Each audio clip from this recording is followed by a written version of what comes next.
This is Scotty G and Friends on 97.5, the KSL Sports Zone. 97.5, the KSL Sports Zone. The great David James, kind enough to hang out with us on a snowy Wednesday afternoon. DJ, how are you? I'm good, but whenever someone says the great David James, I just assume I'm old. Oh, that's not true. Nobody ever says that for the 35-year-old. Okay, what do you take more offense with, the great David James or the legend David James? Oh, they both mean the same thing. That guy's old. They both mean the same, yeah. Yeah, it's a push.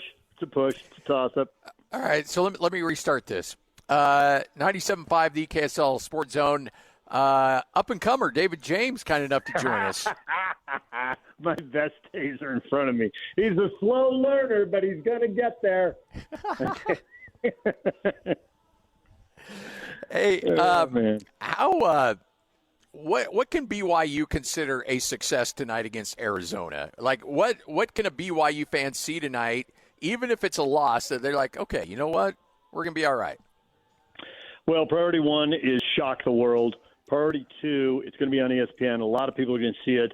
I think a lot of the people, if you're on the basketball selection committee, you've done this. You actually told me. I'm now telling you stuff that you've told me. And Chris Hill told me from when he was on the committee. Is that, people are responsible for 2 or 3 regional leagues, or they'll more likely have more info. Nonetheless, people do tend to watch big games. It's the nature of big games. This one's on ESPN for a reason. So I think they need to leave the selection committee with the impression, yeah, they lost Saunders, but that's still a really good basketball team. They need to pass the eyeball test into Houston and Tucson, and they can't go in thinking that. Priority one has to be thinking win the game. If you go out there thinking anything other than that, you're just going to trip yourself up. You're too far inside your head. You're overthinking it. You're going to mess it up. But, Brian Santiago, who isn't going to play in this game because he's out of eligibility, even by the NCAA's new relaxed standards. Yeah. If Brian was there and he was thinking, man, I just want the selection committee to walk away thinking we're still a good basketball team. If they go down there and lose a 1 or 2 possession game, like the game, it's like, okay, Arizona's better and they should be seeded a lot better. But this is still a very talented team that can win games in March. And I think if the selection committee looks at you and thinks, hey, they can win games in March, that's going to help you big time, obviously, when it comes to seeding. And I think the goal now is, can BYU get to the Sweet 16? And they need to stay out of the 8, 9, 7, 10 games, because now you're playing a 1 or a 2 seed. You just don't need to run into Arizona, Michigan, Houston, Duke, UConn, that batch of teams in the second round. You just don't need to do that. So I think that's it. That's the eyeball test. If they go there and they're down 15 at halftime and they lose by 21, that just gives people on the selection committee making tough choices the opportunity to say, oh, no, not these guys. Yeah, Arizona, holy cow, When you look at this team, and obviously we need to take some time to see what they look like without Richie, but honestly, offense hasn't been much of an issue. Defensively, giving up point totals in the 80s and 90s. Yeah. And I know those numbers are going to be inflated just because there's extra possessions, which is how BYU plays. But still, that defense is what's been the big issue here. We were just talking about this morning, wherever you get your podcast. Listen to Tim Lacombe on this, because it used to be you had to hold a team under 70 and then you won, right? That's what it was when Rick Majerus had it rolling at the U. That's what it was when Steve Cleveland had it rolling at BYU. That's what it was when Stu Morrill had it rolling at Utah State. More threes, faster pace of play. The game has been sped up. The shot clock over time has been shortened. So some of the increase in scoring is there. But I had a former college coach say, yeah, but most of the scoring is because kids can transfer every year, and coaches know they can't just I can't say exactly what this coach said. You got to really bleep and get into them. And then he dropped a really special combination that would have Lloyd jumping on top of the dump button. He said, what do you think Stu Morrill's practice was like at Utah State? What do you think Rick Majerus' practice was like at Utah? How do you think Roger Reed talked to his guys about defense at BYU? What do you think Dick Hunsaker was like at UVU? Hunsaker coach for Majerus, right? So it wasn't going to be exactly the same because there's only one Rick Majerus. But Hunsaker was going to be, he's going to demand defense loudly. And kids don't want to hear that for 4 months. They'll just pick up and transfer. There's too many temptations anyway. And so I think a lot of teams have gotten away from defense. Somehow Houston still plays like it's, 2010. They do somehow. But most teams don't. And I think BYU is right in that trend. I think we're seeing, whether it's the Utes, the Cougars, the Aggies, we're seeing a lot of games that are much more higher scoring. And I think if there's a silver lining, now they're losing Richie Saunders, who's, he's a pretty good defender and made plays, and partly because he had to. That's how he's going to get the ball when you have the third option, make the steal, go down, and get the layup, right? But I do think that all these guys fighting for time are going to come in with a ton of attitude. And they're not going to play big minutes. I expect they're not going to play big minutes. I expect that the time's going to be split up kind of the way it was in Colorado. And guys are going to be playing 15, 20 minutes until they sort out that somebody's better than somebody else. And so I think these guys are going to be really driven. So in two of the positions, there are going to be guys fighting for playing time who are going to go really hard. And in the brief moments that AJ subbed out and that Davis is subbed out and that Wright is subbed out, in those brief moments, whoever's in for them, I think will be really going hard. And the other three guys, it's a little tough because you're going to be asking to carry the offensive load, and you're going to ask them to play 35 minutes or more.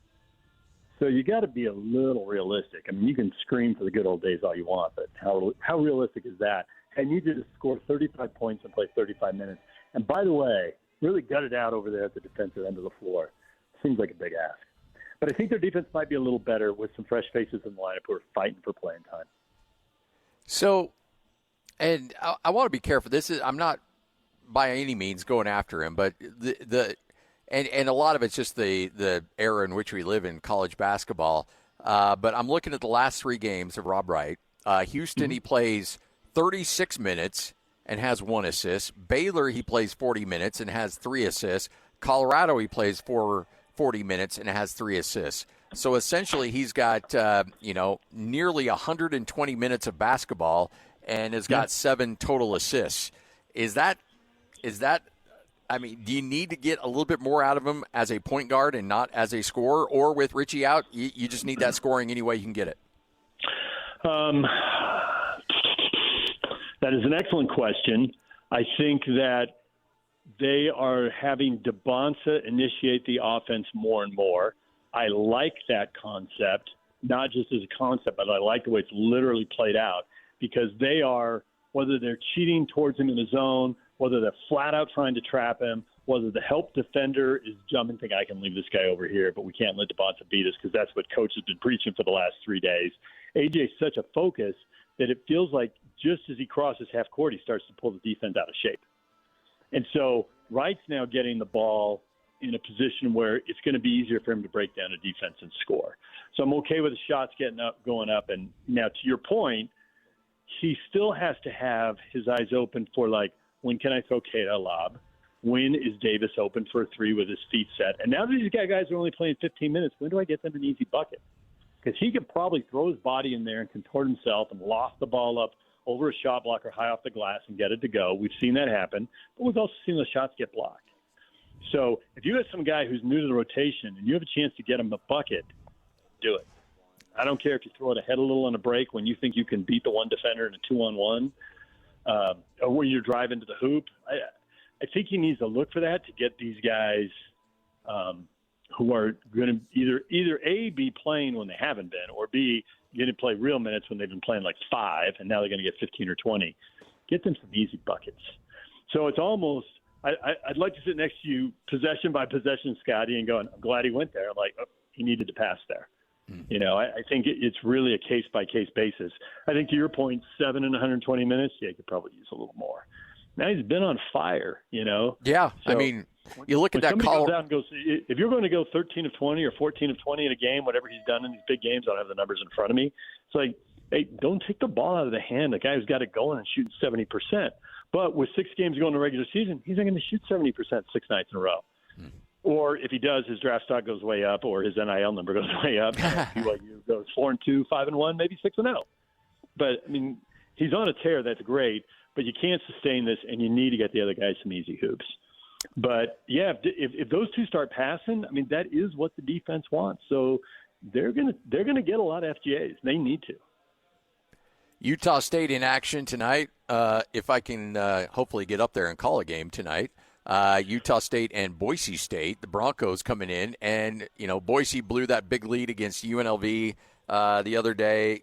And they're hurting. They're in a bad spot. But when these two teams play, weird things happen. So I fully anticipate we'll have a 1-2 possession game going down the stretch in this one. But you and I talked on the Ultimate Aggie podcast about where plug, Utah Scotty. State Done like is. A true professional. You By didn't the way, lead with that. You just eased it right in there. Good work. That's available for you at KSLSports.com or search Ultimate Aggie Podcast on your podcasting platform of choice.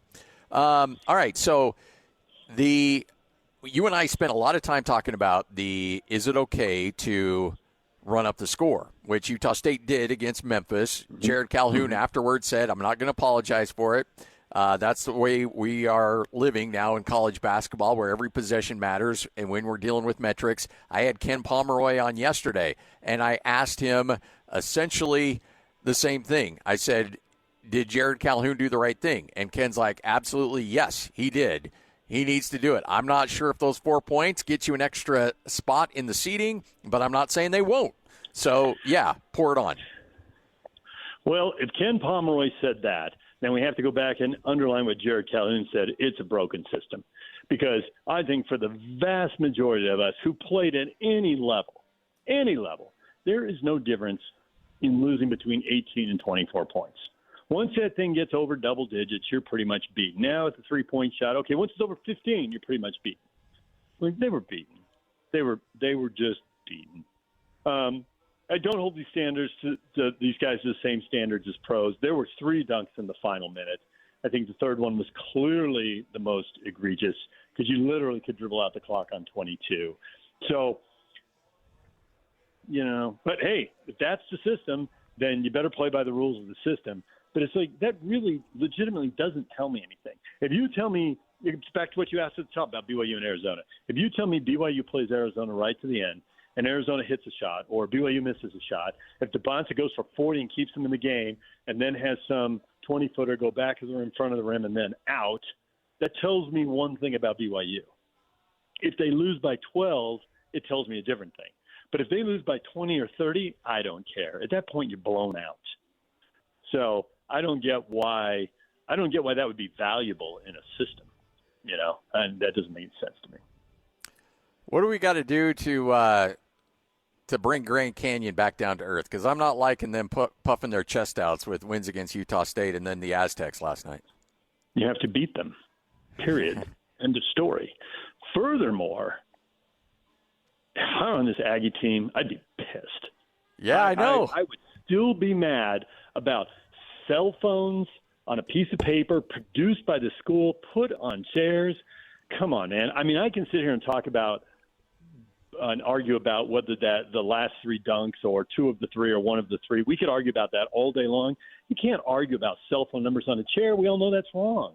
You don't put a 20-year-old cell phone out for 8,000 people to harass them. What are you doing? That should irritate everybody. It's a team that can already defend and can already run. And the crowd was crazy. The spectrum needs to be crazy. And Utah State needs to put it on them. And now that we know, I mean, once Ken Pom has spoken, it's gospel. Beat him by 30. Yeah. I mean, don't just beat him, humiliate him. And then I wouldn't even coach to coach. I wouldn't even say anything. But AD to AD, I'd go, by the way, that piece of paper was total BS. Thanks for never freaking apologizing, you losers. No, you can't burn bridges in college athletics. You two could end up 10 schools down the line. Don't do it. But, man, that was clearly across the line. But you can't do a whole segment on that. There's nothing to say. You shouldn't have done that, Grand Canyon. Yeah. Yeah, but the only thing you can do is beat them. And the only thing you can do beyond that is then beat them bad. I don't know what else there is. I was kind of counting on San Diego State getting the win against them and then setting up for a fun one coming up next week with Utah State and San Diego State for the top spot on the line. I did see a thing on social media that the Grand Canyon beating San Diego State, that there is a window where Utah State just wins out, and this is a one-bid league. Yeah. And they were like, that will be hilarious given the Mountain West Pac-12 split coming up. I said, except Grand Canyon just cost himself money and didn't cost San Diego State much money. Yeah. Now, San Diego State wants to go to the tournament, and Dutcher's, coming to the end of a great career, and he wants to go to the tournament, and, but Grand Canyon's the one who won't be cashing checks for the next 6 years. But, I mean, what can you do? You got to go win the game. You can't be out there throwing games so you can make money in 4 years. That's stupid, so whatever. All right. By the way, David James here every morning, 6 to 10, right here on 97.5, the KSL Sports Zone. Yes. I should say, though, although if you were tanking at the NBA level, that would be different. That's where I was transitioning to right now. I would totally, except the fact that the commissioner may, fine you back to the Stone Age. I would suggest that those 6-7 teams that are tanking just keep tanking. So I have a theory as to, I had a theory last week. Now it's starting to become public knowledge of why the commissioner was a little grumpy and threw a $500,000 fine at the Jazz when teams have been doing this forever. It's that the Jazz did it differently than everybody else and pulled guys in the fourth quarter. That messes with prop bets, and that makes a couple of online companies very, very grumpy that might be spending a lot of money with the NBA. Right, and whether they spend money directly with the NBA or whether they spend money with the broadcast so that the broadcast can pay higher rights fees is a very fine distinction that isn't worth the time of arguing over, because the commissioner knows exactly how the money pipeline works. Yep. So, that's a distinction we don't need to spend any time on. I can totally see them voicing their concerns, and I can see how they set a line based on what they think, whereas there's a small select group of fans, in this case Jazz fans, who realize guys aren't going to play in the fourth quarter long before the rest of the country is onto it, because they're just not paying that close attention. And honestly, I don't even think the commissioner is paying that close attention to the tanking, because if he were, he would have just gone ahead and find Sacramento, and he would have found Washington at the same time. It's clearly obvious what they're doing, but commissioners have known for 40 years that NBA teams are tanking, going back to when Hakeem Olajuwon was at Houston, right? So, yeah, it was something specific. And to me, it's that, and it's Sam Presti and Oklahoma City want the pick. Mm-hmm. And they're complaining. And those two things, two companies and that team burning up his phone lines, and he just had enough of it. And as Locke said, he knew he had to do a press conference saying his address. It's a serious issue. Yeah, for 40 years while the league has blossomed. That's an issue. Tanking didn't just start, and it hasn't ruined the NBA. In 40 years, the league has grown by leaps and bounds. And that's because I think Mark Cuban got it right. Yeah. And he tied it into something I've always believed. Pro sports sells hope. There are really good football and baseball and basketball teams that come and go, and hockey too, that come and go, and they don't win it all. And we still revere them. It was a lot of good times, a lot of playoff wins. They didn't get to hoist the trophy. It's the Jazz here. It's the Bills 4 in a row. The Broncos now have multiple Super Bowls. But there was a time when the Broncos went to the Super Bowl and lost and never won it. But they were wildly popular. They were wildly popular for 20 years before they won a Super Bowl, 25 years before they won a Super Bowl. You don't have to win it all. They're selling hope. And the lottery and the thought that we could get one of the top 5 players in the NBA, that's the hope. I mean, I think the Jazz have gotten a lot of good players, and I don't see a top 5 player in the NBA on the roster. Maybe one of the young guys grows into that. Maybe Bailey grows into it. Keontae's already taken a leap that a lot of us did not expect. Maybe he'll take another leap a lot of us don't expect. I think Bailey has more of the size, so I think him, and maybe somebody they get here, and maybe they trade one or two of these guys to get that guy in another year or 2 or 3. I mean, who's to say? They've done a good job of building, but you really need that hope of having one of the top 5 players in the NBA if you're going to win a championship. Well, and honestly, too, there's now an end date to the tanking because of the Jaren Jackson trade. So that there's an expiration date here, and it will be wherever that last game of the season ends. And so if you're able to parlay a top 3 pick with Jaren Jackson, hey, we're not tanking anymore. It's worked, and the Jazz are off. The tanking is all done, and the only question is when they go off, how much powder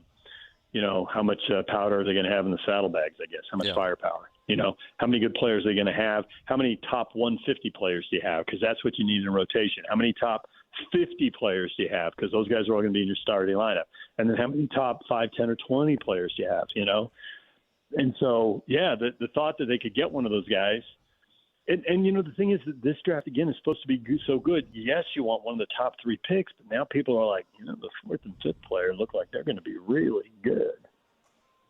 So, who's to say? But hold on to the pick. You can't get one of the top players if you have to give the pick away. The one Olympic event that you normally don't care about, but you enjoy more than you probably should in the Olympics. I've never watched less Olympics in my life. I grew up in a massive Olympic family. But we have to watch so much sports. Like tonight, people will be watching Olympics. It's getting late, and I'm like, I don't have time to watch tonight. I got to watch BYU, Utah, and Utah State, 3 games in the course of 4 hours. So I don't watch that much. I mean, it's the men's hockey 1, women's hockey 2. I would tell you that I like the short track, and now that the long track has gotten into it, the original speed skating, when they put multiple people on the ice. When the long track, they've got one event now where it's the, what do they call it? It's not the combined stars. It's something like group stars. So I can't remember. I got the lingo wrong. But they say when they put them all on the ice together, because then it's like watching a track meet. Yeah. Well, I watch track, So I would say that's the thing of the things that I never watch. I only watch in the Olympics. It's that. I mean, hockey isn't that far out of the, mainstream. As a matter of fact, USA-Sweden, 9 minutes ago, first period, still scoreless, quarterfinals. It's on right now. But there's no college basketball I have to watch right now. Yeah. So, come on. Yeah, I kind of like that speed skating with a lot of people out there because, you're a kid in the 80s when you'd have that Saturday night roller derby league on, and people were just wrecking people. Like, it's got a little bit of feel of that. The only problem with roller derby is that people thought it had to be tricked up and pro wrestling to be entertaining. I think if you just found a bunch of guys who played college football or even high school football, played college football, and were really good athletes, but they weren't good enough to play in the NBA, and then you just put that and you put prize money out there, and those were the rules, I think that'd be entertaining. It's got speed, it's got contact, and it has some teamwork. Like, doesn't that sound like something people would watch? I watched it, even with the wrestling angle to it. See, yeah. There's only a bazillion arenas with dates to fill. Like, I don't know if you need 5, 10, or 15,000 or what you're going to draw, but those arenas are all over the country. Things you didn't think you'd talk about today. Roller derby had to be on that bingo board list. I didn't know we were going to go to speed skating either. Yeah. There you go. Up there, this year there's been one short track race and one moguls freestyle where the winner crossed the finish line backwards. Yeah, I saw and that. I didn't watch either one of those things live, but I saw them on social. I saw the clips on social media. That's amazing. Yeah. That's why we watch sports, to watch super talented athletes do things we can't do. Number one, I can't ski down that hill with no moguls, let alone with moguls. Off the jumps, but then to catch an edge and be spun around, but have the balance and the body control to stay on my skis and cross line backwards and still win, epic. Yeah. That's pretty cool. Now, I don't want to sit around and watch all night to see 30 seconds, but yeah, there you go. Appreciate it, DJ. You're the best. Okay, I'll talk to you. See ya. There he is, the great David James, the legend David James, 97.5, the KSL Sports Zone. This guy actually has friends. Nice. This is Scotty G and Friends on 97.5, the KSL Sports Zone. 97.5, the KSL Sports Zone. Happy Wednesday, everybody. All right. We haven't had a chance to really break this down, and I know Jake and Ben spent some time at the end of the show talking about it, but Mick Cronin, who's a bit of a bully, and he's kind of a weird dude. Like, I've talked to a lot of coaches that know him, and they swear that he's a normal, well-grounded person outside of coaching. But when he gets into a gym and he gets onto a court, something weird happens with him. Now, look, I've never met Mick Cronin. Don't know much about him outside of a little bit of working with UCLA last year in the NCAA tournament. So I don't know much about Mick, but I do know that he does get sideways with reporters. His team just got shellacked at Michigan and then last night against Michigan State, and took his frustrations out on a reporter last night after the game. What was your thoughts in the student section chanting Booker's name? I could give a rat's ass about the other team's student section. I just meant overall the way that you I would like to give you kudos for the worst question I've ever been asked. Did you like you should take it. The preparation of Do you really think I care about the other team's No, I don't student think section? you care about the other Are you raising your voice at me? No, I'm just Yeah, you are. Yeah, you are. Come on, dude. No reason. Come on, dude. Yes, you were. Everybody's standing here listening to you. Everybody. This is on camera. They can hear you. I answered the question. I could give a rat's ass about the other team's student section.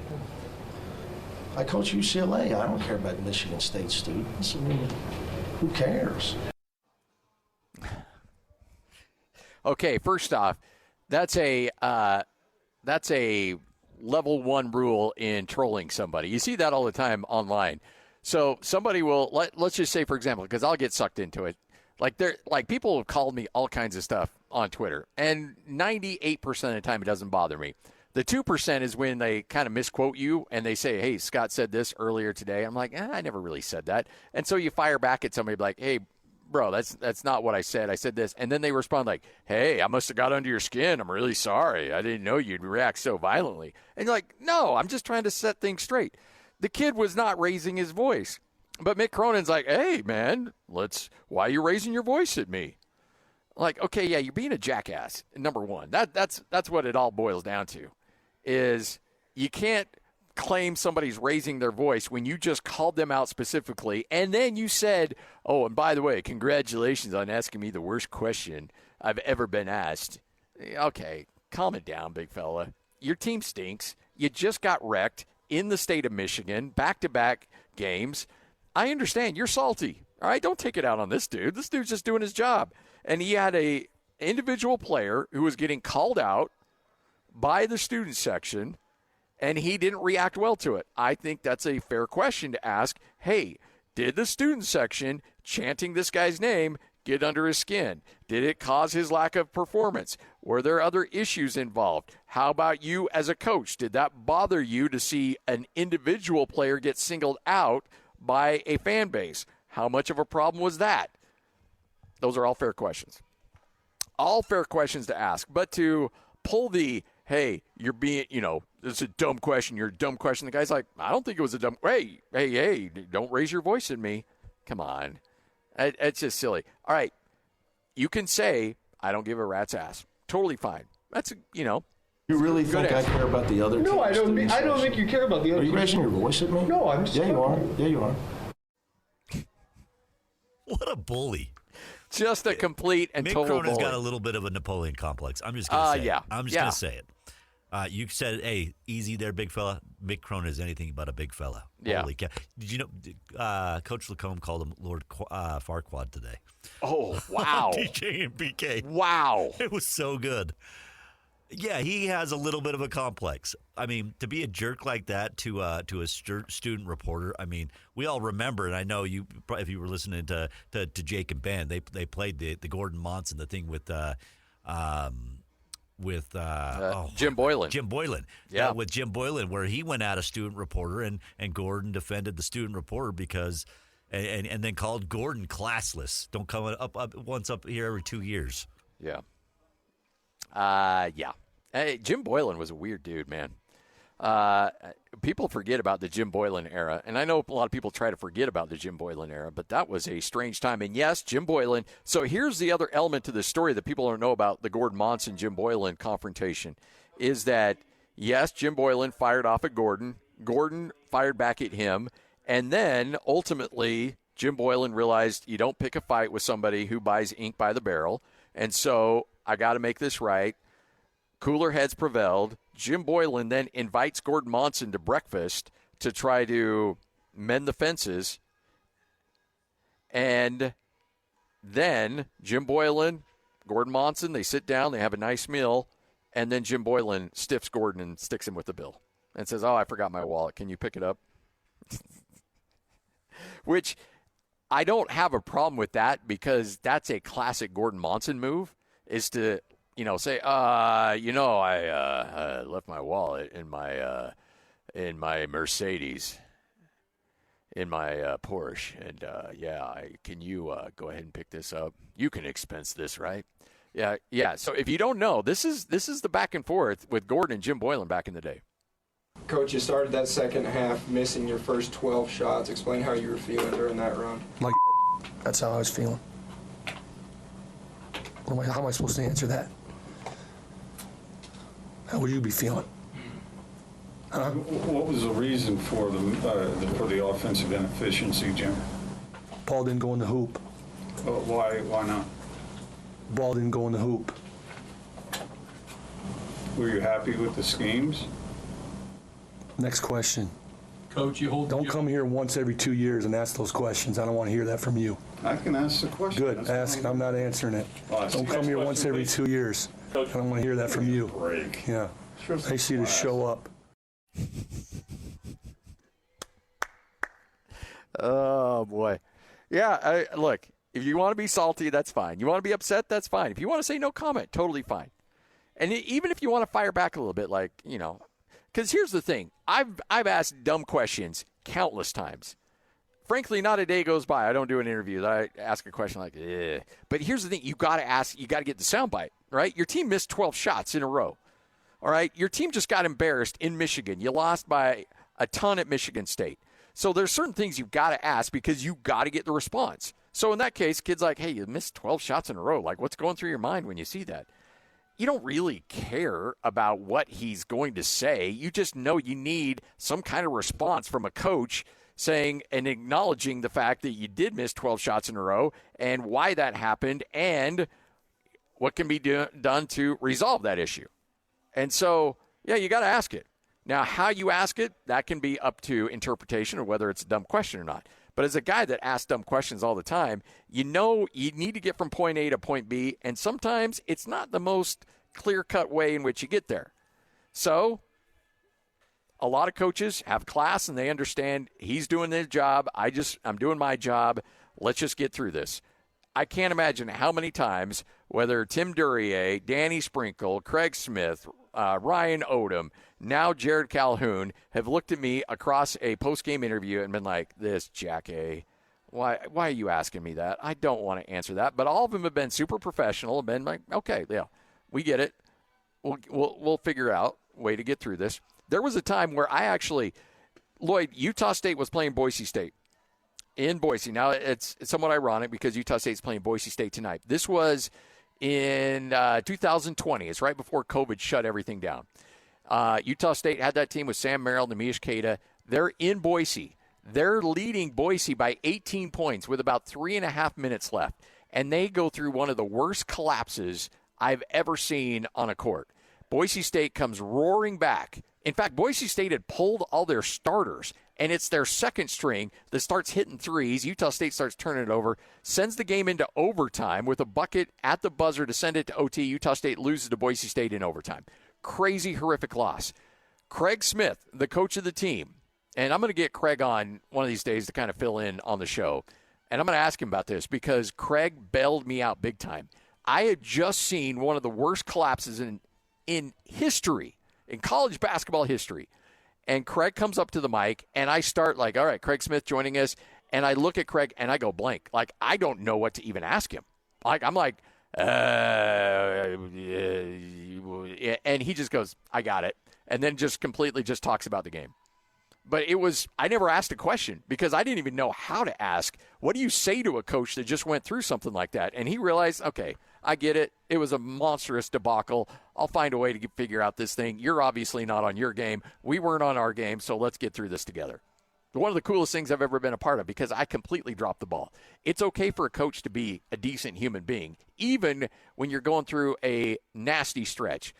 Mick Cronin, he's just a jackass. It's just, all right, you're upset? All right, I'm going to take it out on some student reporter. He didn't deserve that. He's trying to figure things out, just like you're trying to figure out how to coach in the state of Michigan. All right, 97.5, the KSL Sports Zone. Coming up next, we continue to get you ready for another big day of college hoops. Trevor Riley. Yes, Trevor was supposed to join us just now. He's going to join us coming up at 2:05. It's all right here on 97.5, the KSL Sports Zone.